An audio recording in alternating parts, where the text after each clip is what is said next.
provided us with an excellent summary of Dubai and RERA's approach to ensuring that Dubai is a sustainable property market and a global city, along with the Hong Kongs and Singapore. So thank you very much indeed for that. And I think that's provided an excellent platform for us now to open up the discussion to everyone. So I think there are some roving microphones on the floor. The lady at the front, I think. That's them. Oh, we might need to borrow them from the stage. So who would like to ask a question? Or say something? The one at the back here?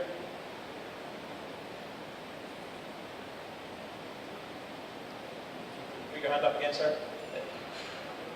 Karen will bring you the microphone.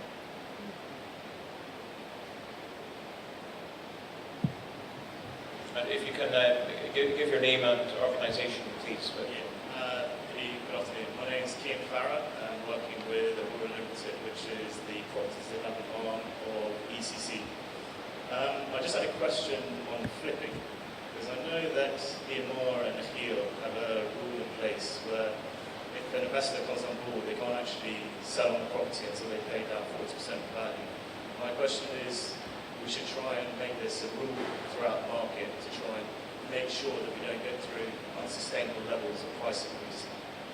So the question is, you can say, why not make the no flipping a rule until when? Until the property is completed, or until 40% or a certain level has been paid out.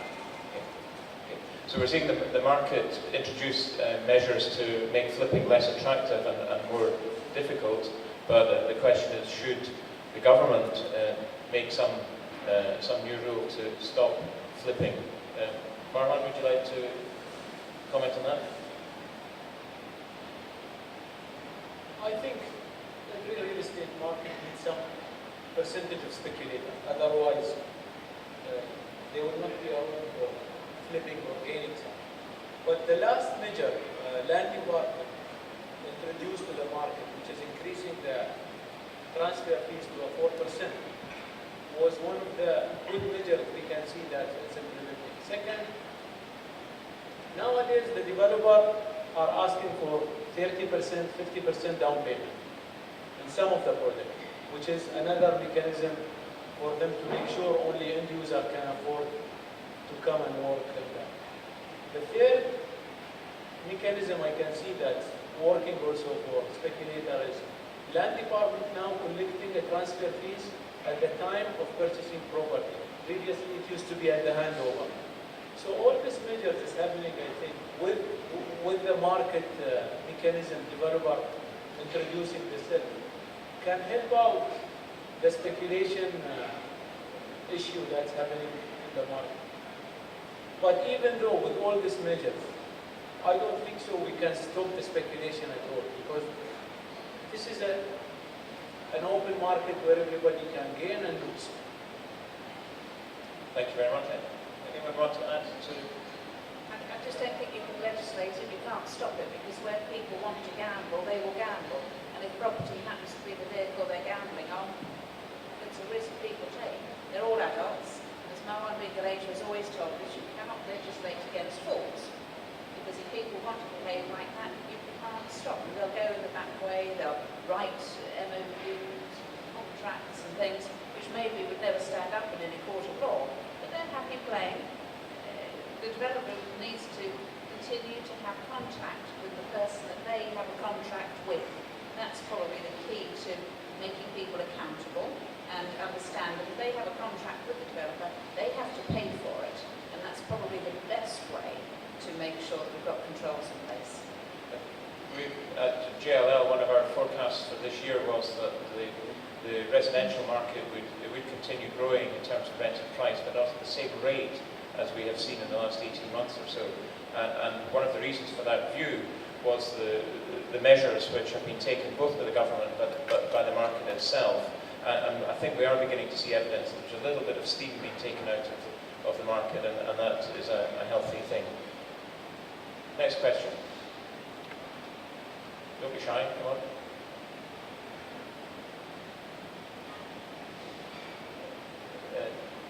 Question at the front here.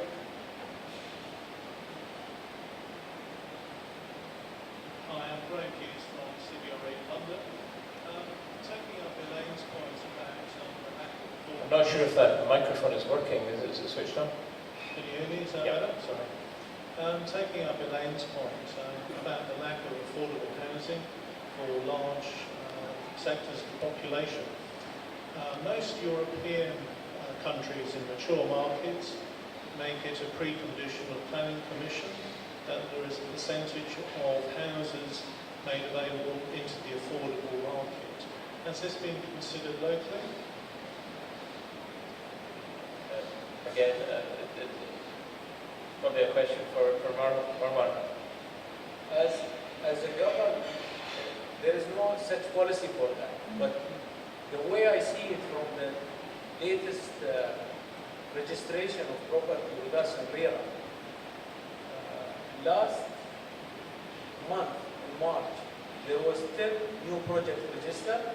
3 of them, I can consider them affordable houses.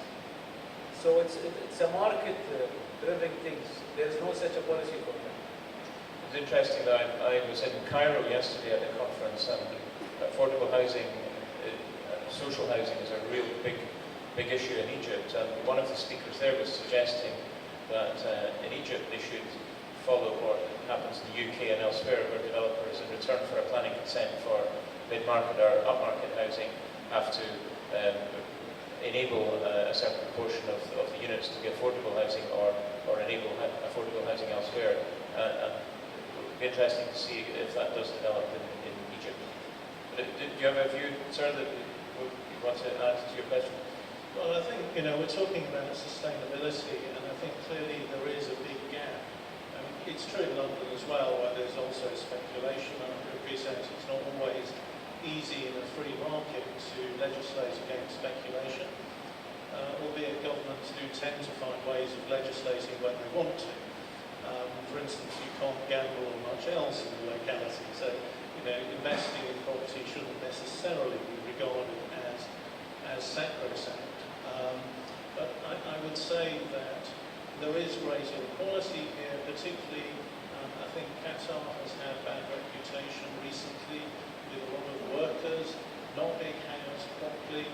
So I think there is a social imperative going forward over the next 10 years to look at the very significant disparities in the income profiles. And I think currently a lot of workers here are living in relatively poor quality accommodation. And I think anything that could be done to address that over the next 5 to 10 years, I think would be welcome. Well, you see, Thank that's you. interesting, isn't it? Because actually, if I may, our labour accommodation is extremely good. I don't have concerns there, because the regulations are so precise and fines are very heavy. So for labour, they're fine. It's the people in the middle, those who are earning a salary of 4,000 dirhams a month, 5,000 dirhams a month. What are they supposed to do? Because to lease a basic apartment would be a studio, which means you've got labour, because then you've got all this visa business. You can't necessarily have your family here anyway if you don't have a certain amount of money, so you can address that. But clearly the problem is for white-collar workers who are, just not paid a lot. Well, in practice, they tend to be, when rents rise here, there's a ripple effect, and they have to move further and further out of Dubai, and that introduces other problems in travel to work patterns and congestion. So, Fergal, would you like to add something? Yeah, just your point, and going back to my early days in Ireland, they introduced similar, the certain percentage had to be social housing, which works in a large residential housing market. Here we've got sort of two markets. We've got a villa market, and we've in a condo market to make a certain percentage available for social or affordable. And the villa market typically tends to be driven off the price of land, because the villas are aimed at a particular segment of society. What we're seeing as a trend in terms of people looking to do deals here tends to be, what Elaine said, pitching at that level of employee. And let's take, for an example, the hospitality sector. So people who work in hospitality and hotels that are not necessarily front of house or GMs, they need somewhere to live. They don't want to live in Sharjah and work on the Palm, so they need somewhere to live. And the significant problem that has been faced by people that we know and have come to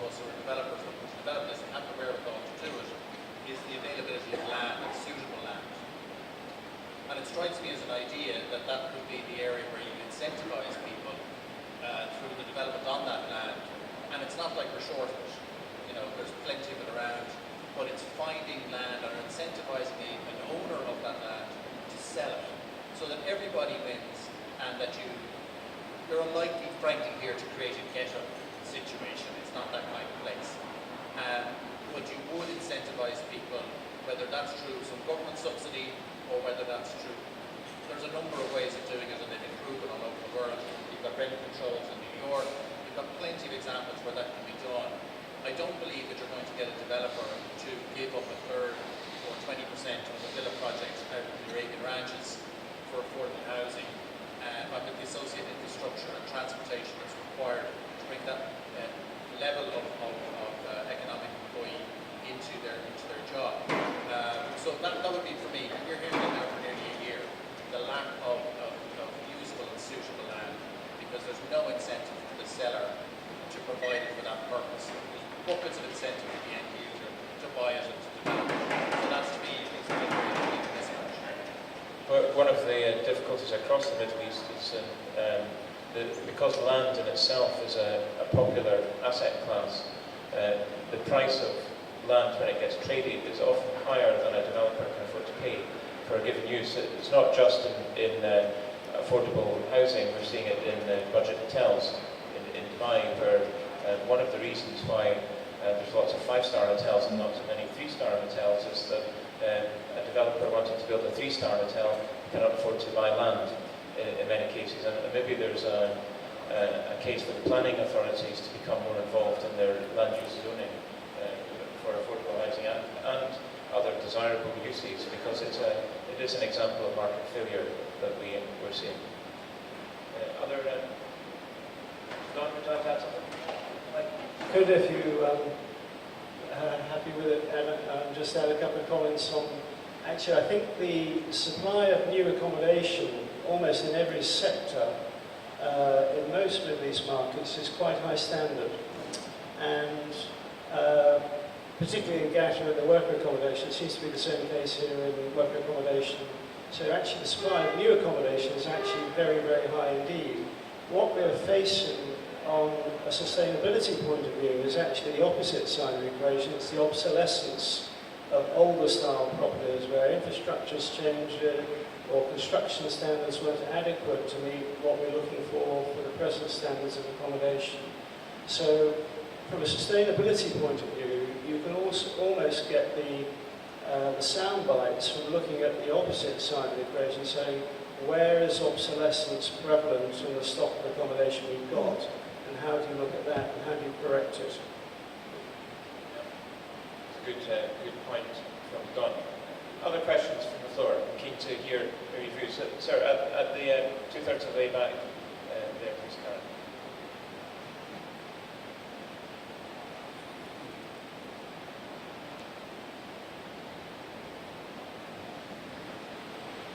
Good evening, everyone. My name is Haridas Nair.